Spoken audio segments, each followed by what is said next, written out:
They called me an unfit mother, but the truth silenced them all. Welcome to my new story. In a quiet courtroom, Jennie stood alone as the accusations echoed around her. Unfit, unstable, irresponsible. Her ex-husband's lawyer listed everything with cold precision. No steady job, long unexplained absences, months without a permanent address. Each word painted her as someone incapable of raising her own child. Jennie didn't interrupt. She didn't defend herself. She simply stood there, hands clenched, eyes heavy with something deeper than fear. The judge watched carefully, but the evidence seemed one-sided. The room had already begun to lean against her. Even the silence felt like judgment. Then, just as the final statement was about to be made, the courtroom doors opened. A man in a dark suit stepped in, calm but authoritative. He approached the bench and handed over a sealed document. The room shifted. The judge's expression changed as he read, slowly, twice. Then he looked up. What had been described as instability was something else entirely. Jennie's absences weren't reckless. They were assignments, sensitive ones, government-backed operations that required secrecy, movement, and silence. Her lack of explanation wasn't neglect, it was protection. For years, she had carried responsibilities no one in that room could see, responsibilities that demanded she disappear, stay quiet, and sacrifice everything, including her reputation. The narrative collapsed in seconds. The same woman they had called unfit was now being seen differently, not as a failure, but as someone who had given up her own image to serve something greater. Jennie didn't smile. She didn't speak. She simply stood there as the truth finally spoke for her. In a packed courtroom, Jennie stood at the center of quiet judgment. Irresponsible, unstable, unreliable. The words were repeated with certainty, each one carefully placed to build a version of her that felt impossible to defend. Her former partner's legal team laid out a pattern: missed calls, sudden disappearances, no clear employment, and a life that seemed to drift without structure. To them, it was obvious. To the court, it was convincing. Jennie remained still. No arguments, no interruptions, just silence that seemed to confirm everything they were saying. The judge leaned forward, reviewing the file, the tension in the room tightening with every passing second. It felt like the outcome had already been decided. Then, without warning, the courtroom doors opened. A woman entered, composed and deliberate, carrying a secured folder. She approached the bench and requested permission to submit new evidence. The hesitation was brief. The document was accepted. Moments passed. The judge read carefully, then again, slower this time. The shift was immediate. What had been described as recklessness was something far more complex. Jennie's unexplained absences were tied to confidential field operations. Her lack of stability was the cost of constant relocation under strict federal directives. Every gap in her story had a reason. Every silence had a purpose. She hadn't been careless. She had been restricted. The narrative unraveled in real time. Assumptions lost their weight. Certainty turned into doubt. The room, once filled with quiet judgment, fell into something heavier: silence.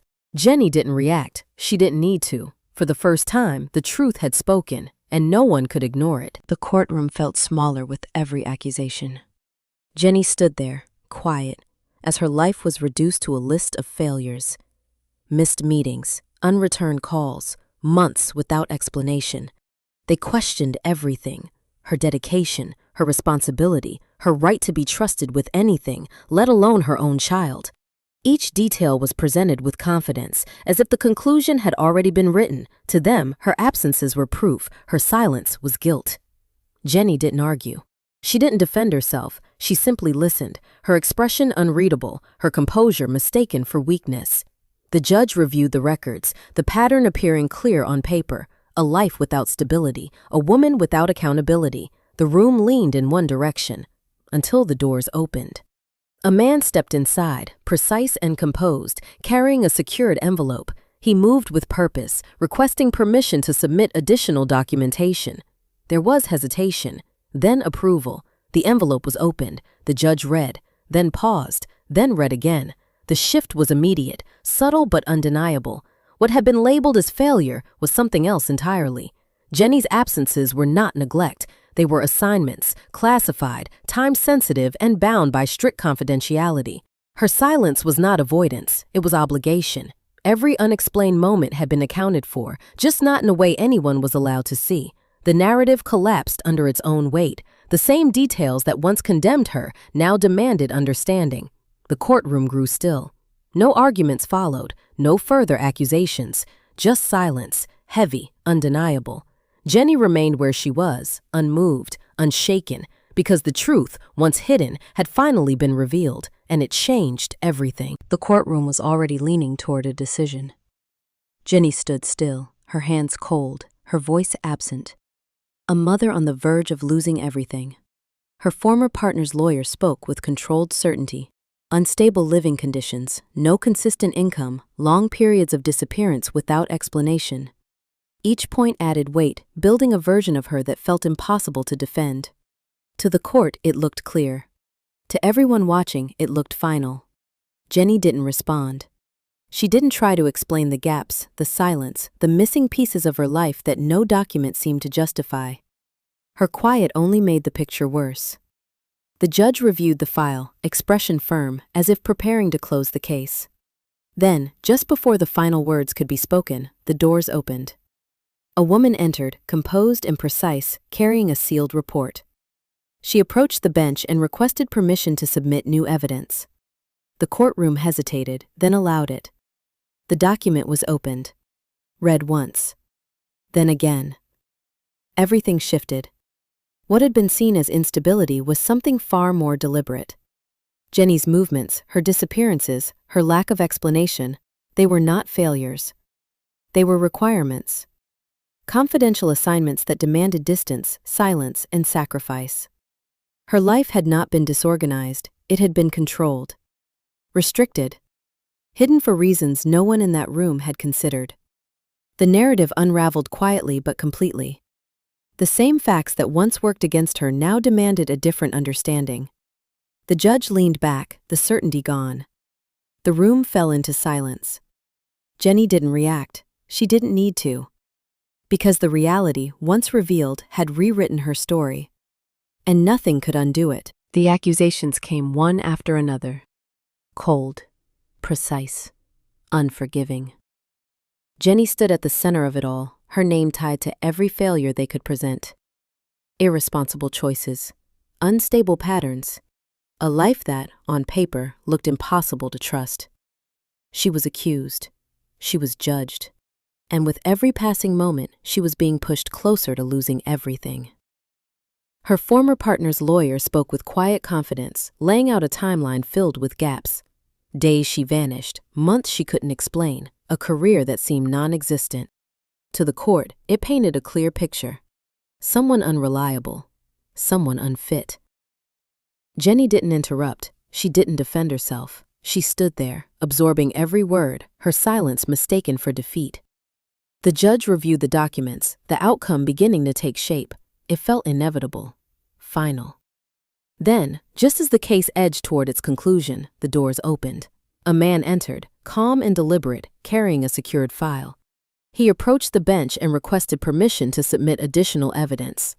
There was a pause, then approval. The file was handed over. The judge read, his expression shifted, then he read again. What had been presented as failure was something else entirely. Jennie's absences were not reckless, they were classified assignments. Her lack of visible work was intentional, bound by restrictions she could never disclose.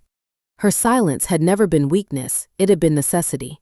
The entire narrative unraveled in seconds. Accusations lost their ground, certainty faded. The courtroom fell into a heavy, undeniable silence.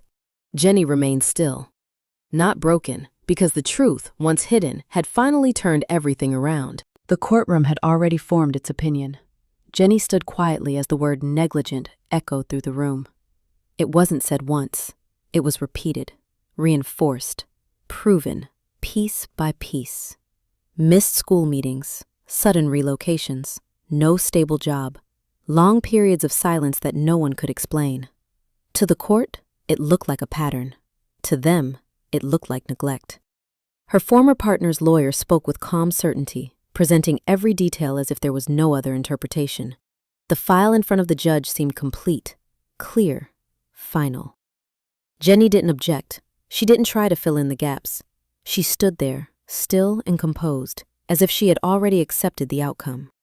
The judge reviewed the document slowly, the weight of the decision settling in. It felt like the case was reaching its end. Then the doors opened. A woman stepped inside, her presence controlled, her expression unreadable. She carried a sealed folder and approached the bench with quiet authority. A brief exchange followed. Permission was granted. The folder was opened. The judge read, then paused, then read again. The shift was immediate. What had been presented as negligence was something far more deliberate. Jennie's absences were tied to confidential operations. Her instability was the result of constant, required relocation. Every missing detail had been hidden by necessity, not choice. Her silence had not been carelessness. It had been obligation. The narrative unraveled in an instant. The same evidence now carried a different meaning. The courtroom fell silent. Jennie didn't move. She didn't need to, because one revelation had changed everything, and their judgment could no longer remain the same.